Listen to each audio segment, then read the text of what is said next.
Hey there everyone, welcome back to video 3 of our Transformers Simplified playlist. So guys, this is video 3 of our Transformers playlist. If you have not checked out the previous two videos, do check out where we have covered about introduction to Transformers and the high level architectures of Transformer. So if you have not checked that, do check out. In today's video, we are going to deep dive into embeddings and positional encodings and how are they used in Transformers. So guys, this is going to be a very interesting video. If you have not subscribed the channel, do subscribe the channel and on the bell notification. If you feel this video interesting, make sure to share this video on LinkedIn and tag me. So guys, now let's dive into my computer screen and discuss more about embeddings and positional encoders. So guys, here we have our Jupyter Notebook 3 ready. So in today's video, the most interesting thing is that we are going to even code how does embeddings works and how can you do embeddings and even positional encoding that I'll be showing you all practically with the help of coding as well. So stay tuned till the end of this particular video to learn about those particular topics. So what we have covered previously, let me just give you a quick recap. So in our previous video, we have covered about encoder-decoder components of the transformer model and multi-head and self-attention mechanism and how does it works and how the data are simultaneously processed that we have discussed. Then we have feed-forward neural network that enhances the model's ability to complex representations that we have discussed, and positional encoding and layer normalization was discussed for stabilizing the training and capturing the tokens in order. So today in this particular video, we are going to discuss about embeddings and positional encoding. So first, let us start with embeddings in transformers. What are embeddings?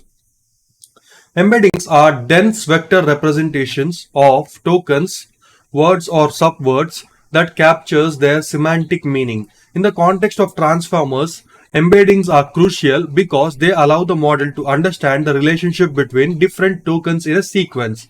So you can see here, what does this embeddings mean? All the data, like whatever you have, right? So those are converted into a vector representation or they have a semantic meaning. And that we mainly create to understand the relationship between the different tokens and in a sequence. Why are embeddings important? Semantic representation. Embeddings enable the model to represent words in a way that captures their meaning and order relationship. For instance, words with similar meaning like king and queen, they are similar embeddings because king and queen, there are a common embeddings that they both have connections. To capture that relationship and the connections, we use this embeddings under semantic representation. Dimensionality reduction. Instead of representing words as one-hot vectors, embeddings provide a low dimensional representation to retain their meaningful information. So without losing the meaningful representation information, to reduce the dimensions, we can use embeddings instead of one-hot vectors or one-hot encoding, which are high sparse and high dimensional. Learned representations.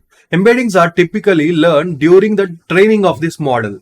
As the model processes the text data, it adjusts the embeddings to better capture the relationship between those words based on their usage in context.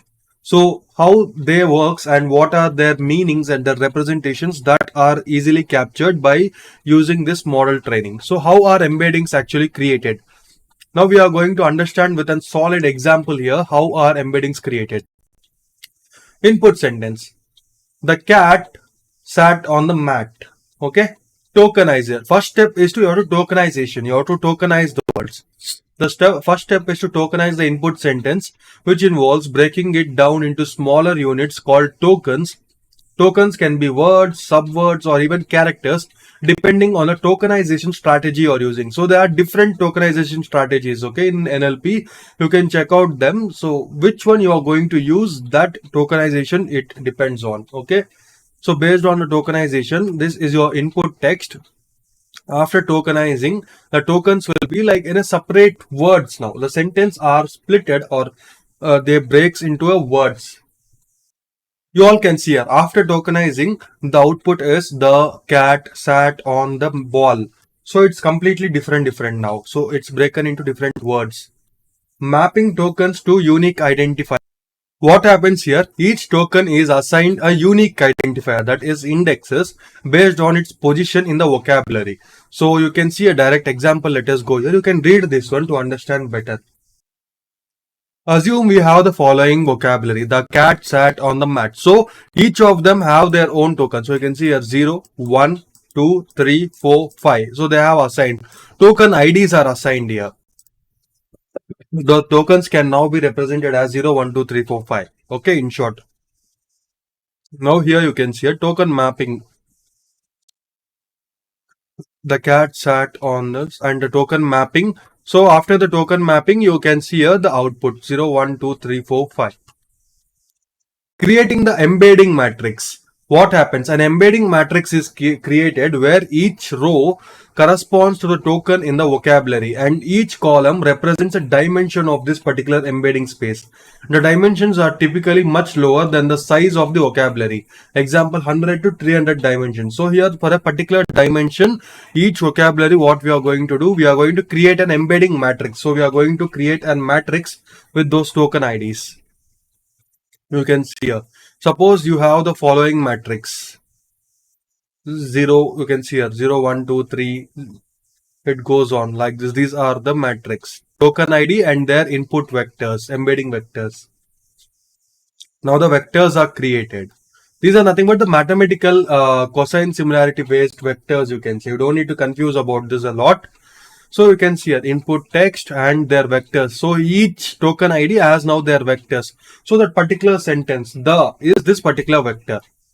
And the entire like characters are there, right? They are actually formed as a vector here. So you have a token ID, the is this particular vector representation, cat is this particular vector representation, sat this vector representation. So we are in short creating the vectors which are LLM models or else our transformers models can understand better.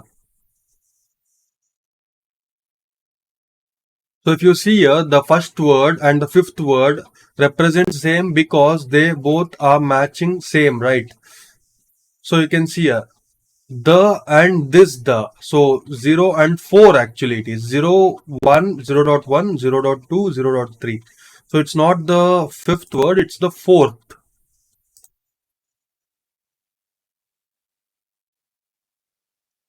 was a mistake. Okay. You can see here, it's matching here. Same representation. There is no change because both of them are same, right? Generating the embeddings for the input sentence. What happens? The token ID of the input sentence are used to look up to the corresponding input vectors for the embedding matrices or matrix. The result of the matrix of embeddings on the input sentence are, you can see it. Again, we have created here and you can see this for each representation what it's meaning. Okay. So you all got this right very clearly. I hope you all got this. Just for your recap or understanding, you can see here. The cat sat on the wall. So it's very detailed image. I hope you all are easily able to understand this. So easily these are the vector representation of this particular word or embedding matrix. Okay. So for that's all. This is what you need to understand about embeddings. How can you create embeddings? So what happened here in this last image you have? So you sent the input sentence. It's tokenized. Tokenization is done. Then it's broken into the different words. We have splitted the words in short. So after splitting token mapping, then for each word we have a token ID. We created a token ID. Now we mapped those particular words with an embedding matrix. So we have multiplied using the formulas. We used the formulas and we multiplied it. Finally, we got this vector representation. So if you decode this vector representation, this matrix representation, you will get the same words. Practical example. In this example, you will be implementing by using PyTorch library. Okay, so we will be implementing this particular code practically. So I'll show you all. First, if you don't have pip install PyTorch, okay, if you don't have Torch, install Torch. Okay, this is nothing but PyTorch library or framework. You can even use TensorFlow, but PyTorch is very feasible and easy to work on it. So it's getting installed for me. So you can see here it's installed now. Now I'll run this code. From import torch, torch.nn as nn neural network. So I'm calling this. Okay, that's done. Now Torch is your main PyTorch library. Torch.nn contains the neural network modules. So this particular notebook, right, it's very detailedly written so that even a small kid can understand easily, or even students, like in short, if you are trying to learn, if you have a Python basic knowledge and machine learning knowledge, you can easily understand this. So vocabulary size we have given 10 and embedding dimension is equals to 4. And what we are doing, we are creating an embedding layer. So nn dot inbuilt function we have embedding, and we are calling that vocabulary size and embedding dimension. Okay, so we are defining them for the layers. Finally, here we are going to map token mapping. You can see a token mapping is here, so you can read about them in detail. So we have even written the description of this particular topics without missing them. You can see here sentence is equals to the cat sat on the mat, and tokens is equals to, you can see here, and token id is equals to idx for idx. So this one we have written here, you can see here, token in enumerate tokens. Okay, so we are creating for each token an id, that is this for loop. And token mapping, so converting the tokens, again you are converting these tokens, and finally when you print you will get them. See here, so the is in the 0th index and its IDs are here. You can see here 0, 1, 2, 3, 4, 5. So practically in dictionary formats only we printed here. So your key is your word and value is your its token ID. Okay. Converting those token IDs to embeddings. Now to convert these token IDs to embeddings, it's simple. Torch.tensor. So we have tensor as an inbuilt library. We call that and we assign the token ID. So here we have saved our token IDs as a variable, right? So all these token IDs, we are going to give it to this. And finally, then we are going to call the embedding layers and the input tensor we are going to call it. So embedding layers, I guess we have created at the up right here. This embedding layer. So we are going to call this embedding layer and we are going to map in it, in this embedding layer with this input tensor. So as we run this, you can see here we get the vector representations. These are the same vector representations because I haven't changed the words here. You can see here I haven't changed these words. You can, if you want, you can give a try. If you can easily give here any sentence, it will work. Okay, I'm not going to change that. So the same words we have used here for graphical representation as well. That's the reason I left it here. By seeing this, now you got it easily, right? So you can see here 1th index. This is your 1th vector representation. So this will be a bit same. Okay, you can have a look on this, how it works. Printing words with the corresponding embeddings. So according to their embeddings, we are going to print this. You can see here. The cat sat on the mat. So it's corresponding embeddings. We are printing that. Limitations of embeddings. Fixed representation. Traditional embeddings provide a fixed representation for each tokens, regardless to the context in which the tokens appear. This can be probabilistic for words with multiple meanings or the words that can change meaning based on the context. Out of vocabulary tokens. If a token in the input sequence is not in the vocabulary used to create the embeddings, it is considered as out of vocabulary tokens. These tokens are typically handled by using a special token called UNK. Okay, unknown words. UNK is in short. By using subword tokenizer. So there are different tokenizers actually in NLP. You have to understand them very well. If you want to learn NLP in detail and if you want me to help you all, we will start a separate NLP playlist. But if you comment in this video NLP, then I'll start a separate NLP playlist. Positional encoding. So that you all understood, right, about embeddings. Now we'll dive into positional embeddings or positional encoding. While embeddings capture the semantic meaning of the tokens, they do not internally provide information about the order of these tokens in sequence. This is a critical aspect to understand in the natural language processing tasks.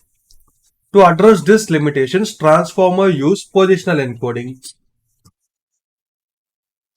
What is positional encoding? Positional encoding is a technique used to inject information about the position of each tokens in the input sequence into the embeddings. This allows the transformer model to maintain the order of tokens which is essential for understanding the context and meaning of the sentences.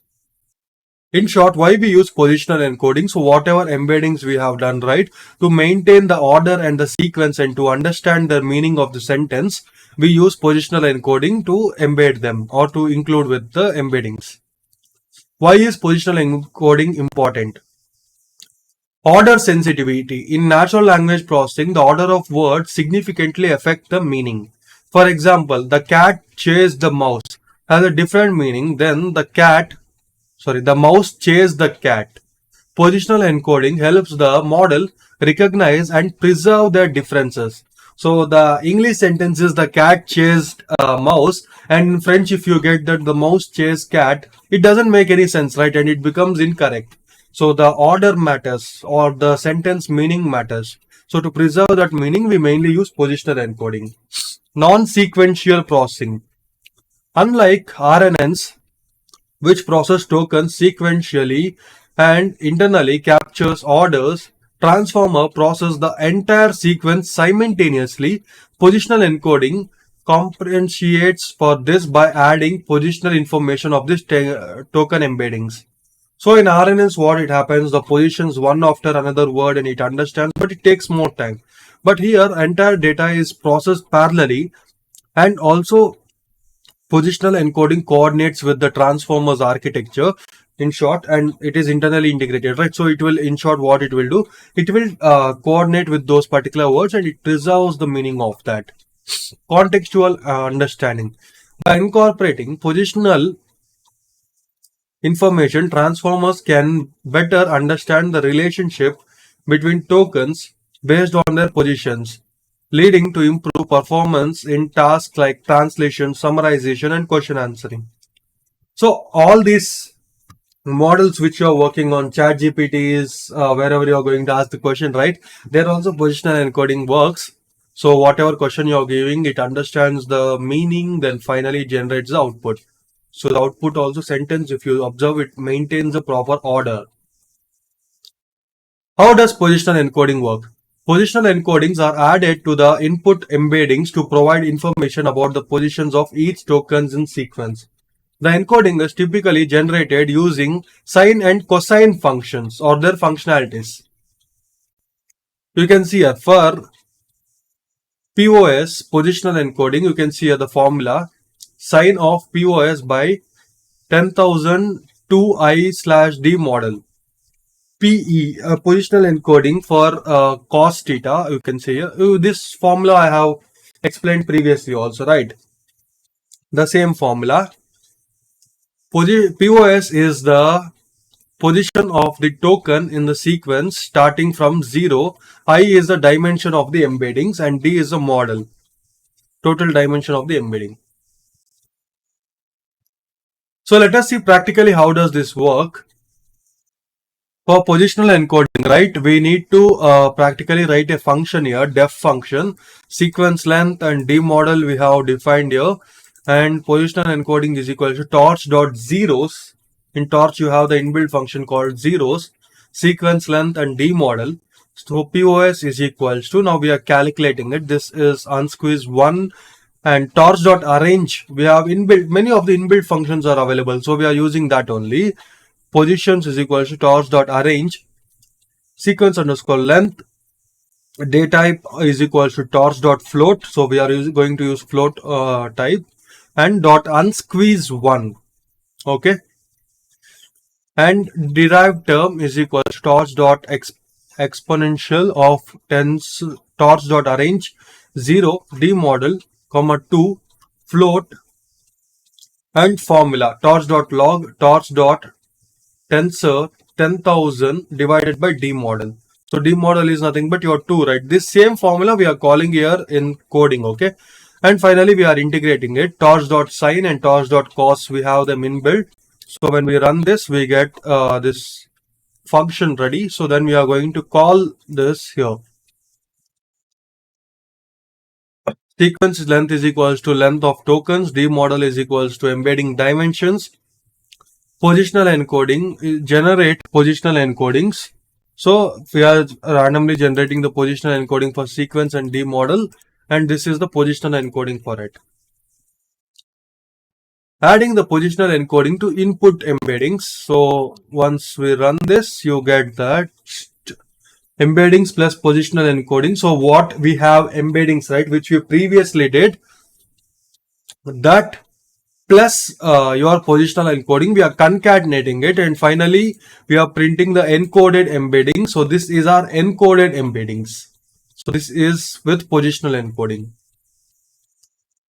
We are adding positional encoding with the input embeddings as I mentioned previously. So that's what. Then when we print, we get this as the final embeddings of our display of it. So what we have covered it, you can see here. So we have learned how the embeddings works, and we have created a practical function using PyTorch, understood the importance of positional encoding and implementing the positional encoding in code, and finally we are printing the encoded embeddings. So key takeaways of this particular class is that embeddings capture the meaning of words, positional encoding add positions information to embeddings, combining them gives context awareness representation. So if you just understand this practically, it is enough. More right now, it's not the time that you guys sit and implement this. You can give a try on it, but now this is an AI era where you don't need to practically sit and write everything. If you're going to build a LLM model or something from scratch, then it might require. If you're going to use a pre-trained models like Llama 3 or GPT or anything, you have to understand how they works. Then you can actually work with those models. You can fine tune the models. You can even change their internal working, and you can get your expected results. So guys, I hope this class was interesting, and do like, share and subscribe the channel. Meet you all in my next class.